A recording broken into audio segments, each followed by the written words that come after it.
High, hello, নমস্কার। Asia কাপের super ফোরে দ্বিতীয় ম্যাচে ভারত-পাকিস্তান। ভারত ও পাকিস্তানের এই ম্যাচের হাইলাইটস হলো অভিষেক শর্মার ঝোড়ো ব্যাটিংয়ে পাকিস্তানের হার ও ভারতের ৬ উইকেটের জয়। শুভমান গিল ও অভিষেক শর্মার দুর্দান্ত ১০৫ রানের পার্টনারশিপে ভারত এই ম্যাচ সহজে জিতে যায়। ভারতীয় টিম টসে জিতে প্রথমে বোলিং করার সিদ্ধান্ত নেয়। পাকিস্তানের টিম প্রথম ইনিংসে ব্যাটিং করে ২০ ওভারে ৫ উইকেটে হারিয়ে ১৭১ রান করে।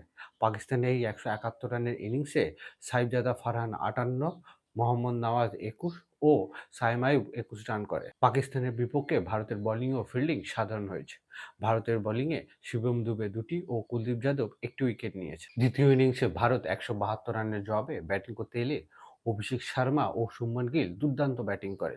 দুজনের মধ্যে ১০৫ রানের পার্টনারশিপের কারণে ভারত ৪ উইকেটে হারিয়ে ১৭৪ রান করে এই ম্যাচ ৬ উইকেটে জিতে নেয়। ভারতের ব্যাটিং ইনিংসে অভিষেক শর্মা ৭৪, শুভমান গিল ৪৭ ও তিলক বর্মা ৩০ রানে দারুণ ইনিংস খেলেছে। পাকিস্তানের বোলিংয়ে হারিস রাফ ২টি ও ফাহির আশরাফ ১টি উইকেট পেয়েছে।